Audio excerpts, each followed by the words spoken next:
ये जो गीता के पारायण से पहले महाभारत में उद्घोष सुनते हो, यदा यदा हि धर्मस्य ग्लानिर्भवति भारतः अभ्युत्थान अधर्मस्य तदात्मानं सृजाम्यहम्, मैं स्वयं को सृजित करूंगा। ये जो इन्होंने कहा था, ये एक दिन में नहीं कह दिया था। इसकी भूमिका लिखी गई थी उस दिन जब गोकुल के गौवंश और गोकुल के गौ उत्पादनों का शोषण कंस की मार्केट करना चाहते थे। ये जो चक्र घुमाता हुआ कृष्ण आपने देखा, यह जो अन्याय के खिलाफ रथ का पहिया उठाता हुआ कन्हैया आपने देखा, ये एक दिन में तैयार नहीं हुआ। ये ब्रजभूमि में कंस जैसे अहंकारी का बाहर से आतंक और इंद्र जैसे अहंकारी का ऊपर से आतंक, इसके बीच लड़ लड़कर जिस योद्धा ने अपने आप को तैयार किया है, उस हीरो का नाम, उस नायक का नाम कन्हैया है, उसका नाम कृष्ण है।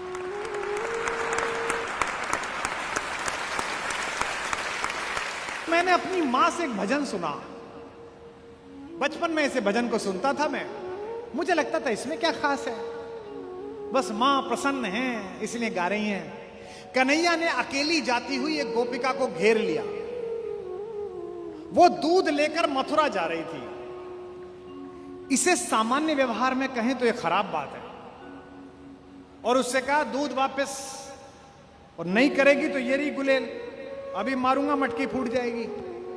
आज की डेट में अगर कोई भीलवाड़ा में लड़का ऐसा करे कि अकेली जाती हुई लड़की को घेर ले, तो आईपीसी की धारा लग जाएगी।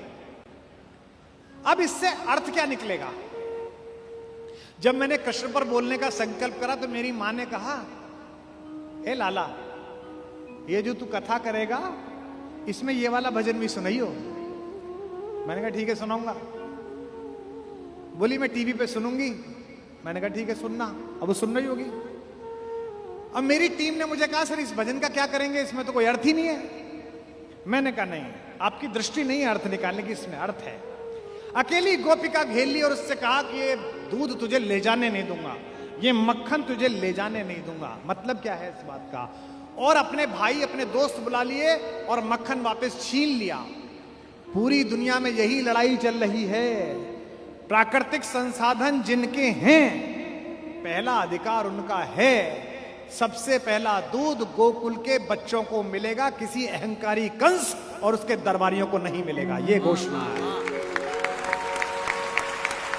ये जो संसाधनों के वितरण का झगड़ा है, एक दुनिया का सबसे बड़ा गुंडा है, दुनिया का सबसे बड़ा सेठ, अपना तेल इस्तेमाल नहीं करता। तेल कहां से लेता है? मिडिल ईस्ट से। दुनिया का 17% तेल उसकी जमीन के नीचे है, एक बूंद तेल नहीं निकाला है। पाइप डाल लिया है, रिफाइनरी बना ली है, यूज नहीं करता। तेल किसका ले रहा है? दूसरे देशों का, ताकि इनका पहले खत्म हो जाए। मरे तो ये मरे, मैं जिंदा बचूं। लकड़ी किससे लेता है? ब्राजील से। पानी किसका इस्तेमाल करता है? कनाडा का। कूड़ा कहां फेंक के आता है? सोमालिया में। और विश्व को बताता है कि शांति कैसे फैलेगी। मैं दिल्ली से रोज आता हूं तो रोज हंसता हूं। दिल्ली से आप कभी एयरपोर्ट की तरफ आइए, न्याय और अहिंसा पथ के कोने पे एम्बेसी है। इन दो रास्तों के कॉर्नर पे बनी हुई है, जिन दो रास्तों से उनका कोई मतलब ही नहीं है। अपनी दुकानदारी चलाने के लिए एक यूनाइटेड स्टेट बना रखा है। जब ये गुंडई करता है तो यूनाइटेड स्टेट कहता है रात आवाज नहीं आ रही भाई साहब। होता ना जिनको उधार आप दे दो, उनसे बोलो यार वो 20,000 रुपए दिया था, हेलो हेलो भाई साहब नेटवर्क नहीं है। और हम जैसे देश, हमसे हमारे कश्मीर के बारे में ज्ञान देता है वहां से कि जनमत करा लो, ये करा लो। है अमन के वास्ते जग में बना यूएनओ। यूएसए की यू है इसमें, बाकी सबकी नो ही नो।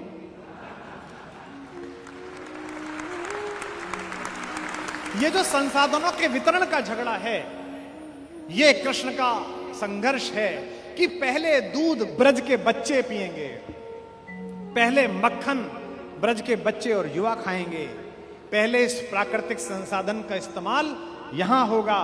और लड़ना किससे है? इन सप्लायरों से, जो जल जंगल और जमीन के असली मालिकों से हक छीनकर इन वाशिंगटनों को और इन दुबइयों को देना चाहते हैं। मेरी मां का गीत है, अब इस तरीके से सुनिए तो आप सत्य सिद्ध मान जाएंगे। इकली घेरी वन में आई शाम तन कैसे ठानी रे, इकली घेरी वन में आई शाम तन कैसे ठानी रे, इकली घेरी वन में आय शाम तन कैसी ठानी रे, इकली घेरी वन में आई शाम तन कैसी ठानी रे, शाम तन कैसी ठानी रे, शाम तन कैसी ठानी रे, इकली घेरी वन में आई शाम तन कैसी ठानी रे, श्याम मोहे वृंदावन जानो, श्याम मोहे वृंदावन जानो, श्याम मोहे वृंदावन जानो, श्याम मोहे वृंदावन जानो, लौट के बरसाने आनो, लौट के बरसाने आनो, मेरी कर जोरे की मानो, मेरी कर जोरे की मानो, जो है जाए मोई देर लड़ेंगी सास जिठानी रे, इकली घेरी वन में आए शाम तन कैसी ठानी रे, शाम तन कैसी ठानी रे, शाम तन कैसी ठानी रे, इकली घेरी वन में आए शाम तन कैसी ठानी रे, इकली घेरी वन में आए शाम तन कैसी ठानी रे। हर सप्लायर पुलिस का भय दिखाता है, हर सप्लायर कहता है कि मैं दिल्ली शिकायत कर दूंगा, जयपुर शिकायत कर दूंगा। कंस राजा से करूं गुहार, कंस राजा से करूं गुहार, बांध के तो ये लगावे मार, तेरी ठकुराई दे निकार, तेरी ठकुराई दे निकार, जुल्म करे ना डरे तके तू नार बिरानी रे, इकली घेरी वन में आए शाम तन कैसी ठानी रे, शाम तन कैसी ठानी रे, शाम तन कैसी ठानी रे, इकली घेरी वन में आए शाम तन कैसी ठानी रे, इकली घेरी वन में आए शाम तन कैसी ठानी रे। अब जवाब सुनना हमारे ठाकुर का।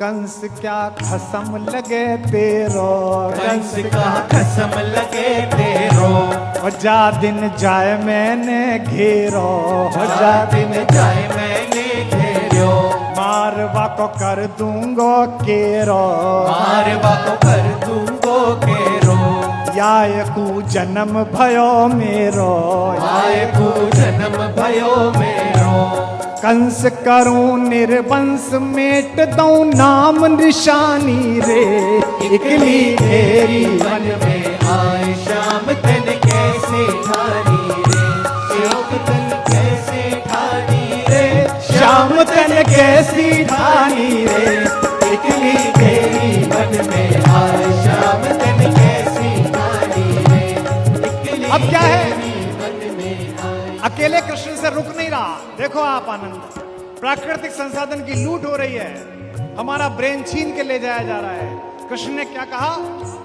ऑर्गेनाइजेशन बनाओ, नवयुवक मंडल बनाओ, संस्था बनाओ, खड़ा करो आंदोलन इन अत्याचारियों के खिलाफ जो देश को लूट रहे हैं। आए गए इतने में सब ग्वाल, आए गए इतने में सब ग्वाल, आए गए इतने में सब ग्वाल, आए गए इतने में सब ग्वाल, परे नैनन में डोरा लाल, परे नैनन में डोरा डाल, झूम के चले अदा की चाल, झूम के चले अदा की चाल, लुट गयो माखन मारग में, अजी लुट गयो माखन मारग में, घर गई खिसियानी रे, इकली घेरी वन में आए शाम तन कैसी ठानी रे, शाम तन कैसी ठानी रे, ओ गिरधर कैसी ठानी रे, इकली घेरी वन में आए शाम तन कैसी ठानी रे, इकली घेरी वन में आए श्याम तन कैसी ठानी रे, इकली घेरी वन में आय, श्याम तन कैसी ठानी रे, इकली घेरी वन में आय, श्याम तन कैसी ठानी। बोल बाके बिहारी लाल की। यह जो प्राकृतिक संसाधन की लूट बचाने वाला व्यक्ति था ना, बच्चा, ये जो गीता के पारायण से पहले महाभारत में उद्घोष सुनते हो, यदा यदा हि धर्मस्य ग्लानिर्भवति भारतः अभ्युत्थान अधर्मस्य तदात्मानं सृजाम्यहम्, मैं स्वयं को सृजित करूंगा। ये जो इन्होंने कहा था, ये एक दिन में नहीं कह दिया था। इसकी भूमिका लिखी गई थी उस दिन जब गोकुल के गौवंश और गोकुल के गौ उत्पादनों का शोषण कंस की मार्केट करना चाहते थे। आप जो भी पैदा करें उसके लिए मार्केट का निर्माण करें, ये तो ठीक है, लेकिन मार्केट आपके हिसाब से आपसे पैदा करवाने लगे, ये शोषण है। हमसे लोग अक्सर कहते हैं, कवि सम्मेलनों में तो बहुत आरोप लगते थे, पैसे बढ़ा दिए आपने और कहां कहां प्रोग्राम होने लगे, आईआईटी में होते हैं, फलां होते हैं। तब मैं सदा लड़कों से कहता था, अपने जूनियर से कहता हूं, कभी यहां बैठे हैं उनसे कहता हूं, कविता का बाजार पैदा करो, बाजार के लिए कविता मत लिखो। जैसे राजनीति का धर्म होना चाहिए, धर्म की राजनीति नहीं होनी चाहिए। ये जो चक्र घुमाता हुआ कृष्ण आपने देखा, यह जो अन्याय के खिलाफ रथ का पहिया उठाता हुआ कन्हैया आपने देखा, ये एक दिन में तैयार नहीं हुआ। ये ब्रजभूमि में कंस जैसे अहंकारी का बाहर से आतंक और इंद्र जैसे अहंकारी का ऊपर से आतंक, इसके बीच लड़ लड़कर जिस योद्धा ने अपने आप को तैयार किया है, उस हीरो का नाम, उस नायक का नाम कन्हैया है, उसका नाम कृष्ण है।